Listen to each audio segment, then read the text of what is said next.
नमस्कार, आज हम बात करेंगे इंडियन ऑयल कॉरपोरेशन लिमिटेड यानी IOCL की। क्या यह नेक्स्ट PSU मल्टीबैगर बन सकता है? Indian oil $20 billion value create कर सकता है और मॉर्गन स्टैनली ने दिया बाय सिग्नल। क्या यह नेक्स्ट PSU मल्टीबैगर बन सकता है? चलिए देखते हैं। जब बड़े ब्रोकर्स लाइक मॉर्गन स्टैनली किसी स्टॉक पर बुलिश होते हैं तो इन्वेस्टर्स का फोमो बढ़ जाता है।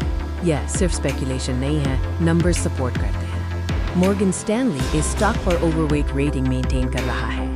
यह EK स्ट्रॉन्ग पॉजिटिव सिग्नल है। मॉर्गन स्टैनली ने IOCL के लिए ₹219 का टारगेट प्राइस सेट किया है। यह दिखाता है कि उन्हें कंपनी की ग्रोथ पोटेंशियल पर पूरा भरोसा है और सिर्फ लॉन्ग टर्म ही नहीं, अगले 15 दिन में भी इस स्टॉक में अपसाइड पोटेंशियल देखा जा रहा है।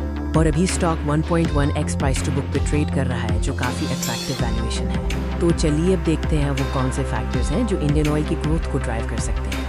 फ्यूल मार्केट शेयर वापस ग्रो हो रहा है और रिफाइनरी एफिशिएंसी भी इंप्रूव हो रही है। साथ ही कंपनी कैपिटल एलोकेशन को भी डिसिप्लिन कर रही है। एनालिस्ट प्रिडिक्ट कर रहे हैं कि FY28 तक इंडियन ऑयल का EBITDA ऑलमोस्ट डबल हो सकता है। अगर यह टर्न अराउंड सस्टेन हुआ तो री-रेटिंग पॉसिबल है। और अब बात करते हैं USS फैक्टर की, जो बहुत से इन्वेस्टर्स को पसंद है, डिविडेंड्स। इंडियन ऑयल साल में मल्टीपल डिविडेंड्स देता है। स्टेडी इनकम और ग्रोथ पोटेंशियल का यह कॉम्बिनेशन बहुत पावरफुल है। PSU companies consistent dividend payers होते हैं। Current annual dividend yield approx 2.81% है। ये कंपनी की reliability और financial strength को दर्शाता है। IOCL के massive capex story पर काम कर रहा है। यह future earnings को boost कर सकता है। कंपनी 2.5 लाख रुपीस करोड़ के 120 से ज्यादा प्रोजेक्ट्स एग्जीक्यूट कर रही है। इसमें बरौनी, पानीपत और गुजरात में रिफाइनरी एक्सपेंशन शामिल है और नागापत्तिनम में 9 MMTPA रिफाइनरी JV मॉडल में बन रही है। पेट्रोकेमिकल इंटेंसिटी का टारगेट 2030 तक 15% है। साथ ही पाइपलाइन नेटवर्क को 22,000 किलोमीटर तक एक्सपैंड किया जा रहा है, जो फ्यूचर ग्रोथ के लिए आधार बनाएगा।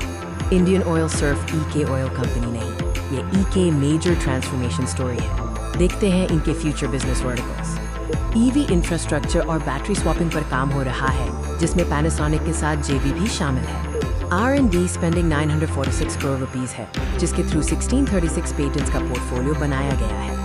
ग्रीन एनर्जी सब्सिडियरी लॉन्च हो चुकी है, जिसका target 1 gigawatt renewable energy plan है। यह दिखाता है कि कंपनी सस्टेनेबल फ्यूचर की तरफ बढ़ रही है। तो सवाल यह है, क्या IOCL बन सकता है नेक्स्ट PSU मल्टीबैगर, या फिर यह सिर्फ टेम्पररी रैली है? मॉर्गन स्टैनली का buy signal, massive capex plans और ग्रीन एनर्जी फोकस IOCL को EK इंटरेस्टिंग इन्वेस्टमेंट कैंडिडेट बना रहे हैं। कमेंट बॉक्स में जरूर बताएं आपकी स्ट्रैटेजी क्या है, BI होल्ड या वेट। और इस डिटेल्ड स्टॉक ब्रेकडाउन के लिए चैनल फॉलो जरूर करो।